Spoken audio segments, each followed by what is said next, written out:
Now let us study the various properties of the refrigerant, desirable properties of the refrigerant. So the desirable properties may be thermodynamic properties, or the physical properties, or the chemical or safe working properties. So let us start with the thermodynamic properties of the refrigerants which are desirable. The first and the foremost, the most important property is the normal boiling point. Next is freezing temperature, evaporator and condenser pressure, critical temperature and pressure, COP and horsepower per ton of refrigeration, latent heat of vaporization, specific volume. So these are the important thermodynamic properties which we are going to study, and what level of these properties is desirable for obtaining the better refrigeration, that we are going to study one by one. So what do you mean by the normal boiling point, and uh, what value of the normal boiling point is desirable, that we are going to see. uh, as we can see here is that the normal boiling point should be slightly less than the evaporator temperature, and the freezing temperature should be less than the all system temperatures. So let us study one by one. First is the normal boiling point. So normal boiling point should be less than the evaporator temperature. So evaporator temperature is that temperature which is maintained in the evaporator, or that temperature at which the required substance is cooled. The substance is required to be cooled at a particular temperature, and generally that is the temperature of the evaporator, that is the evaporator temperature. And this normal boiling point should be something like 10 to 20 degrees or 25 degrees less than the evaporator temperature. Okay, so slight adjustment is possible, of course. Always it is not possible that this normal boiling point will be exactly less than the evaporator temperature by 10 or 20 or 25 degrees centigrade. There may be further variation, and that can be adjusted by adjusting the evaporator pressure. But in order to maintain the evaporator pressure close to the atmospheric pressure or slightly more than the atmospheric pressure, the normal boiling point should be slightly less than the evaporator temperature. So this normal boiling point is the chief criteria for the selection of the refrigerant for a particular application. So the values of normal boiling points for different refrigerants, they are given here. The normal boiling point of R12 refrigerant is minus 29.8 degree centigrade, R22 minus 40.8 degree centigrade, carbon dioxide minus 78.60 degree centigrade, ammonia minus 33.3 degree centigrade, and sulfur dioxide minus 10 degree centigrade. Right? So you can see here that the normal boiling point of carbon dioxide is lowest, and among these the sulfur carbon normal boiling point of sulfur dioxide is highest. Right? So this is the variation of the normal boiling point, and these are the values of the normal boiling points for various refrigerants, and depending upon the temperature required for the particular application, the evaporator temperature required for the particular application, we can select the most appropriate refrigerant, mostly depending upon its normal boiling point. So if normal boiling point is high, then high vacuum is required in the evaporator, and if normal boiling point is less, then the evaporator pressure will be, we have to increase the evaporator pressure. Right? And if evaporator pressure is increased, the condenser pressure will be further increased, and that will increase the requirement of the robust construction of the condenser. Strong equipment will be required, and that will increase the cost of this overall system. And if the normal boiling point is high, then high vacuum is required in the evaporator, then the volume of suction vapor will be less. So that is advantageous from this point of view, but this requirement of high vacuum in the evaporator is not advantageous, because the atmospheric air will try to enter inside the evaporator if there is high vacuum in the evaporator, but the volume of suction vapor will be less, and that will decrease the size of the compressor. So freezing point should be well below all the operating temperatures. The refrigerant should not freeze at any point in the cycle. If by chance the refrigerant freezes, then it cannot flow in the system and the system cannot work. So it is necessary that the freezing temperature should be well below all the operating temperatures. The refrigerant should not freeze in any case at any point during the cycle. So since the evaporator temperature is the lowest temperature, we can say that the freezing temperature should be well below the evaporator temperature. Now the evaporator freezing temperatures of various refrigerants, the values are given here. For R12, the freezing point is quite low, that is minus 157.8 degrees centigrade. So that is not a problem. For R22 again it is minus 160 degrees centigrade, no problem. For carbon dioxide it is minus 56.7 degree centigrade, and for ammonia it is minus 78.8 degree centigrade. Now what about the evaporator and condenser pressure? The evaporator pressure should be as close as possible to the atmospheric pressure and slightly positive. So the evaporator pressure should be slightly more than the atmospheric pressure, right? So this is possible if the normal boiling point is slightly less than the evaporator temperature or the temperature of the application, the temperature required to be maintained in the evaporator for that particular application. And the condenser pressure should be medium so as to minimize leakage problem, and stronger equipment is required if the condenser pressure is high, and that will increase the cost. So as to minimize the leakage problem, if condenser pressure is not too high, then the stronger equipment is not required and the cost is reduced.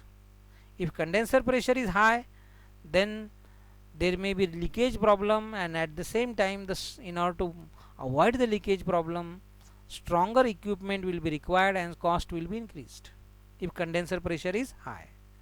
So we require a certain pressure ratio between condenser and evaporator, right? So if the evaporator pressure is high, condenser pressure will also be high, and this may lead to either leakage problem or increase in the cost, right? So the condenser pressure should be medium. We should see that the condenser pressure doesn't go too high. Now the critical temperature and pressure should be well above the highest condensing temperature, else large power is consumed. So the critical temperature of ammonia is 132.4 degrees centigrade, and for carbon dioxide is 31 degrees centigrade. So therefore we can't use carbon dioxide for normal refrigeration. We have to use carbon dioxide as a refrigerant for very low temperature, and that too along with carbon dioxide we need one more system, and we have to cascade these two systems, right? Now in case of ammonia also, the critical temperature is 132.4 degree centigrade. So that may be okay, but let us see with the help of this diagram what is the importance of the critical temperature and critical pressure, what is the critical point. So you can see that this highest point on the saturation curve is the critical point. This curve to the left of the critical point is called as the saturated liquid line, and to the right is called as the saturated vapor line. Okay, So this critical pressure should be quite high, and critical temperature should also be quite high. Okay, so if the critical temperature is very low, then this condensing temperature line will be somewhere here, then the condensation will be difficult, the power requirement will be increased, the COP will be reduced, right? So this uh, condensing, this critical temperature should be high, okay, so that this condensing line will be well removed from this particular peak, or that is the critical point, and then this distance we can obtain, large distance, we can obtain a large latent heat of vaporization. Okay, so that will provide us the refrigerating effect. Then only heat transfer is possible. Latent heat transfer is possible if this line is having sufficient length, if this line is well removed from the peak. Okay, so that is the importance of the critical point. Now the COP and the horsepower per ton of refrigeration, COP should be high, of course the coefficient of performance should be high, and the horsepower required per ton of refrigeration should be low. So less power should be required for the given requirement of the refrigerating effect. We have the formula for Carnot COP, T0 upon Tk minus T0. So this T0 is nothing but the evaporator temperature and Tk is the condenser temperature, right? So if the evaporator temperature is very low, then the Carnot COP itself is low, and if the difference between the condenser temperature and evaporator temperature is large, then also the Carnot COP itself will be reduced, right? So this Carnot COP depends upon the evaporator and condenser temperatures. The latent heat of vaporization should be high at evaporator temperature and pressure, so that less refrigerant is required and horsepower per ton is less. So if the latent heat of vaporization is high, then less quantity of refrigerant will be sufficient to absorb, store and release the particular quantity of heat, right? Therefore the latent heat of vaporization of the refrigerant should be high, and that will also increase the horsepower per ton of refrigeration. Sorry, that will decrease the horsepower per ton of refrigeration if the latent heat of vaporization is high. Then the specific volume of the refrigerant at the entry to the compressor. Specific volume of refrigerant vapor at suction to the compressor should be low, so that small compressor is required. Again this depends upon the normal boiling point. Okay, so if the normal boiling point is appropriate, then we can have less specific volume of refrigerant, right? If the normal boiling point is less, then we can have less specific volume of the refrigerant, that will decrease the size of the compressor. So these are the thermodynamic properties, desirable thermodynamic properties of the refrigerant. Now let us study the chemical or safe working properties. First is the inflammability. The refrigerant should be inflammable, it should not catch fire. So that is unsafe if the refrigerant catches fire. Now the hydrocarbons are highly inflammable, therefore they are rarely used as refrigerants.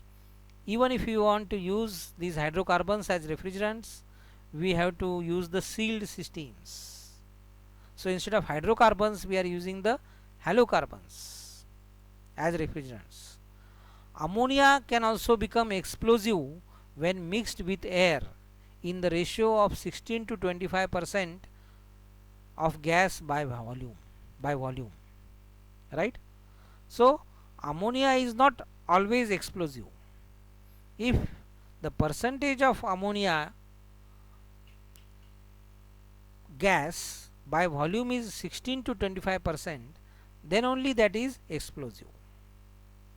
So halocarbons are neither inflammable nor explosive. So halocarbons will not catch fire easily.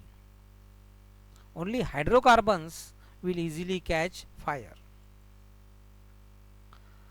Now the toxicity of a refrigerant is hazard to life.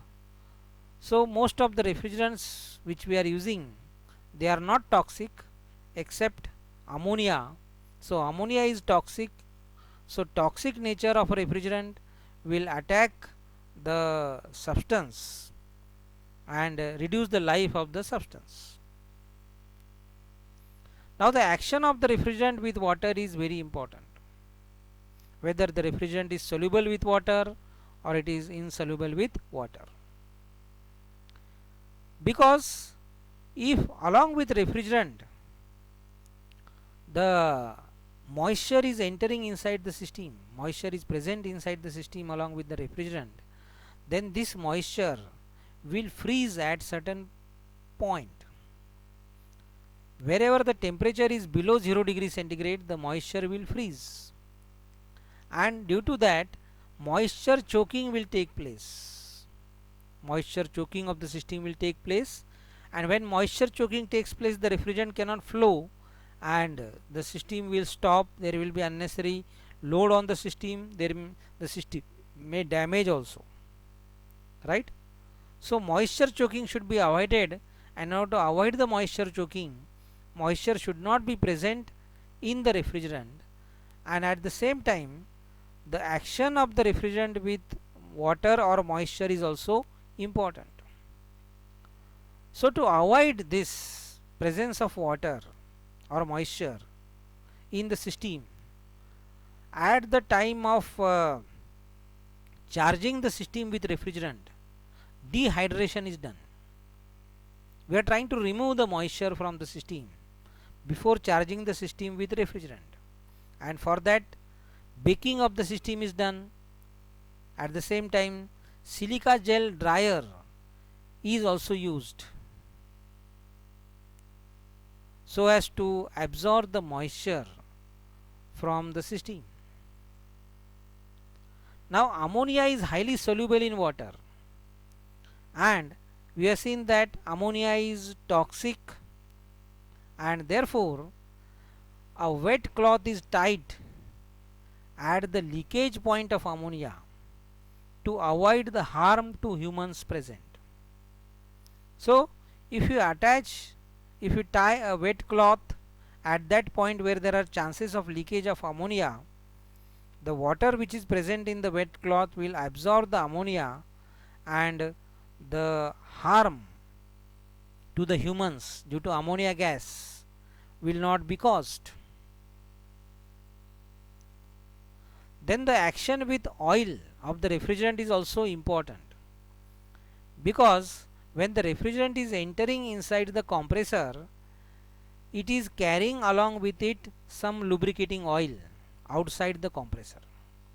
Now in the compressor, lubrication is necessary to increase the life, to reduce friction and to prevent wear and tear. The lubricating oil is necessary, but the refrigerant, when it is entering inside the compressor, it may carry some lubricating oil along with it, and continuously if the lubricating oil is carried out, then the oil starvation of the of the compressor will take place, and that will reduce the life of the compressor. It may even damage the compressor. So for that purpose we are studying the ability of the refrigerant to mix with oil. Up to what extent the refrigerant can be mixed with the oil, that we must know, because we have seen that the refrigerant carries along with it the lubricating oil which is present in the compressor. So this refrigerant may be either totally miscible with oil, when the refrigerant is totally immiscible, sorry, when the refrigerant is totally immiscible with oil, then no problem, because it will not carry the oil along with it outside the compressor, because it is immiscible with the oil, so no problem. Now in second case, the refrigerant may be totally miscible with oil. So in that case we can use a oil separator. In the first case also sometimes we can use the oil separator outside the compressor.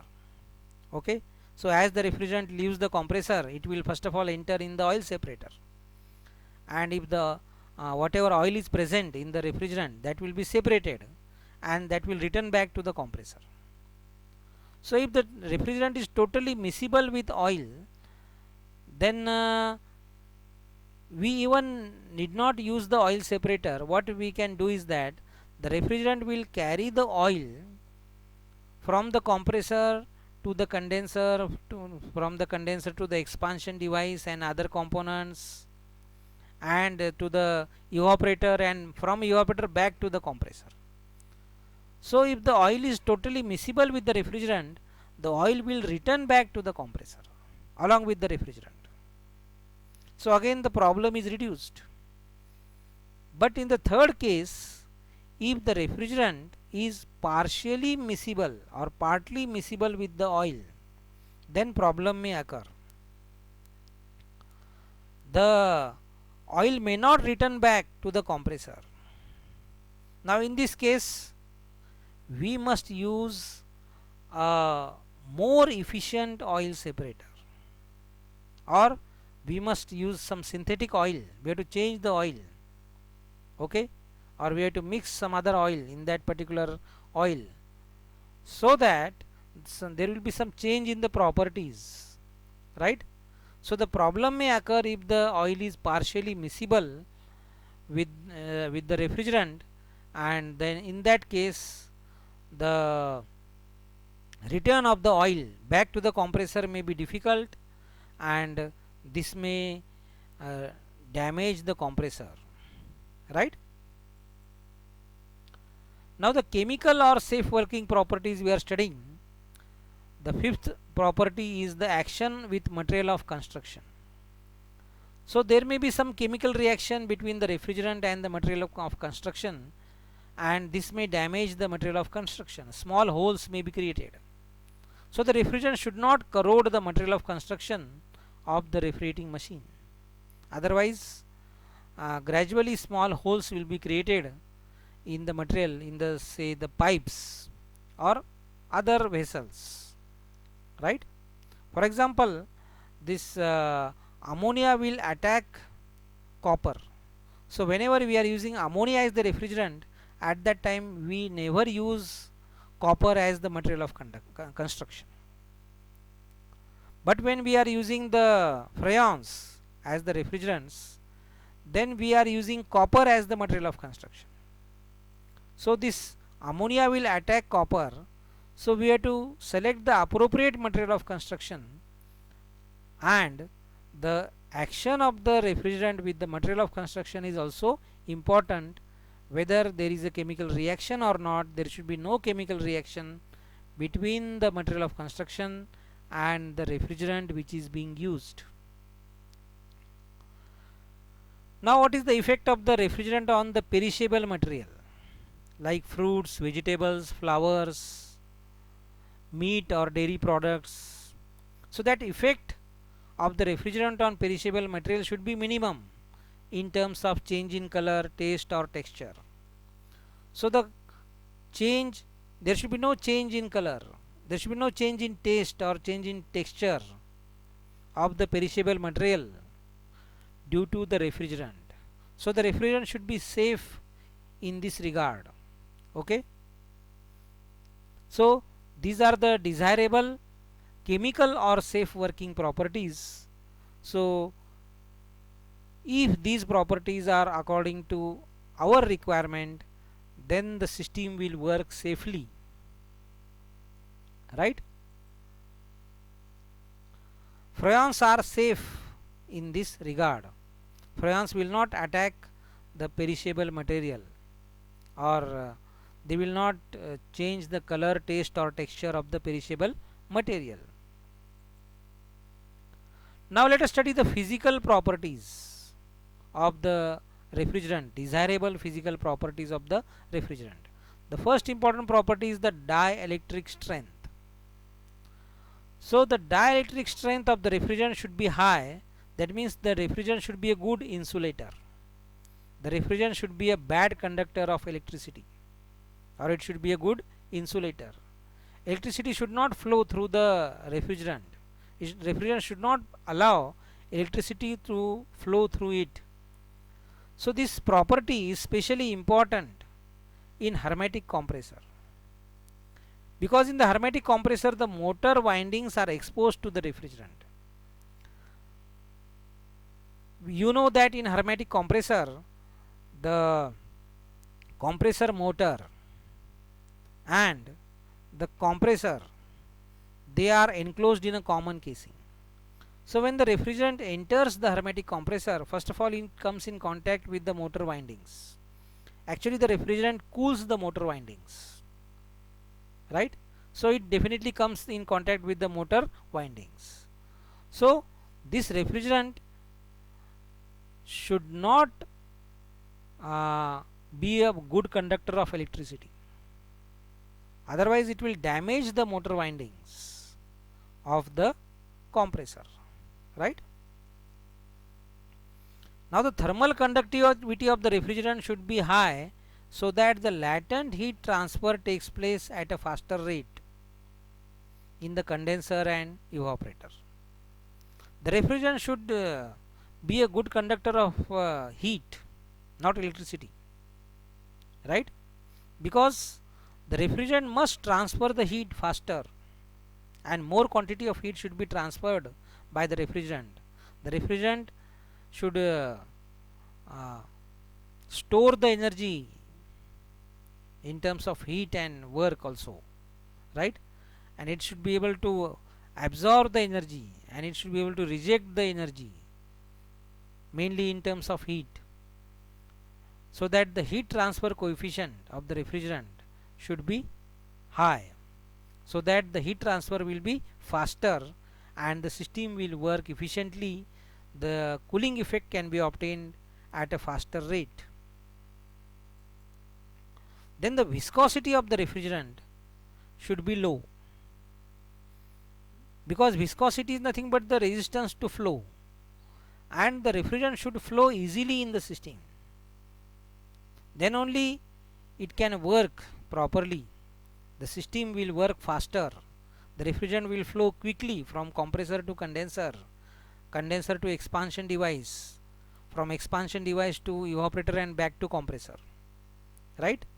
So there should be no resistance, minimum resistance to the flow of the refrigerant in the system, and for that the lower value of viscosity is desirable for the refrigerant in order to minimize the pressure loss in the line. So this will also the viscosity, the increased viscosity will increase the pressure loss. Okay, so the if viscosity is less, then the pressure loss will also be minimum in the system. Okay, the one more important property is the leak tendency of the refrigerant. The refrigerant should not leak outside the system, or the tendency of the refrigerant to leak outside the system should be very low, right? Now what is this leak tendency? The refrigerant will try to react slowly with the material of construction, and slowly holes will be developed in the material of construction, and due to that the refrigerant will start slowly leaking outside from the system. So that is nothing but the leakage tendency, leak tendency of the refrigerant. So the leak tendency of the refrigerant should be low, and the detection of the leakage should also be easy. Even if the refrigerant leaks system, this is a common problem in the refrigeration system, that the refrigerant will leak outside the system, and this will decrease the cooling effect, and sometimes if all the refrigerant has been leaked out, then the system will not work at all. and it is difficult to understand that what is the problem with the system. Okay, so the refrigerant should not leak, and if it leaks, the detection should be easily the leakage of the refrigerant should be detected. Now the leakage of ammonia is detected by burning sulfur taper method. Of course, ammonia is also having the pungent odor, so by the pungent odor also the leakage of the ammonia can be detected. But a better method is the burning sulfur taper method. So if we bring a burning sulfur tip at that place where there is a chance of leakage, then we get the dense fumes of ammonium sulfate. We obtain the dense fumes of ammonium sulfate. So if we can see the dense fumes, then it means that there is leakage of ammonia. Okay, so we have to take a burning sulfur tip or a taper, small piece of burning sulfur, right? And this small piece of burning sulfur we have to bring at that location where there are chances of leakage of ammonia refrigerant. Okay, and if you get the dense fumes of ammonium sulfide, it means leakage is present, otherwise there is no leakage. Now leakage detection methods for fluorocarbons are: number one is soap bubble method. Now what we have to do is that we have to apply the foam. We have to take the soap, we have to dissolve the soap in water, then we have to rinse it, then we get the bubbles, we get the foam. So apply this foam, apply these bubbles at various places, at the joints where there are chances of leakage. Okay, and observe carefully if small bubbles of uniform size are moving in the same direction away from the point of leakage. Okay, so in that foam we can see the very small bubbles moving continuously in the same direction. That means leakage is present. Another method is the halide torch method and electronic leak detection method. So in halide torch method, what we are doing is that we take the flame of methyl alcohol. Generally this color of this flame is light bluish. So if the fluorocarbons are leaking and these leaked fluorocarbons come in contact with this flame of methyl alcohol, then the color of the flame will change from light blue to green color. It will be a bright green color, right? So if the color changes from light blue to a green one or bright green color, that means there is leakage of fluorocarbon. In case of electronic leak detector, we are using two platinum electrodes. One is positive, another is negative. So these two plates or these two electrodes are kept close to each other with some distance apart, and these two electrodes are brought in that location at that space where there is chance of leakage of refrigerant. Now if the leaking refrigerant is present in between these two plates, in between these two electrodes, positive and negative, ionization of this leaking refrigerant will take place, and due to ionization there will be a current flow from one electrode to the other electrode, and the circuit will be closed. And if the current flows, that will be detected by glowing of some light or maybe some galvanometer or something like that, right? So that flow of current will be detected, and it means the refrigerant is present or there is a leakage of refrigerant. Otherwise there is no leakage of refrigerant if current is not flowing, if the circuit is not closed. Okay, so this is how the leakages are detected. Then the last point is the cost of the refrigerant. The cost of the refrigerant, of course it should be less, but already the cost of refrigerant is less as compared to the other equipment, hence the cost of the refrigerant is not so important. We have to select the appropriate refrigerant. We did not select the cheap refrigerant, right? Even if the cost of refrigerant is more, but the refrigerant should be appropriate, because even if the refrigerant is costly, still the cost of the refrigerant is less as compared to the other equipment, and we require the refrigerant to be filled only once. Again and again we don't require to fill the refrigerant. Of course when it leaks then we have to refill it, but otherwise uh, this cost of the refrigerant is considered to be less. Therefore the point of cost of the refrigerant is less important, but still I can mention here that ammonia is the cheapest refrigerant, right? So this was about the various properties of the refrigerant, and thank you my dear friends.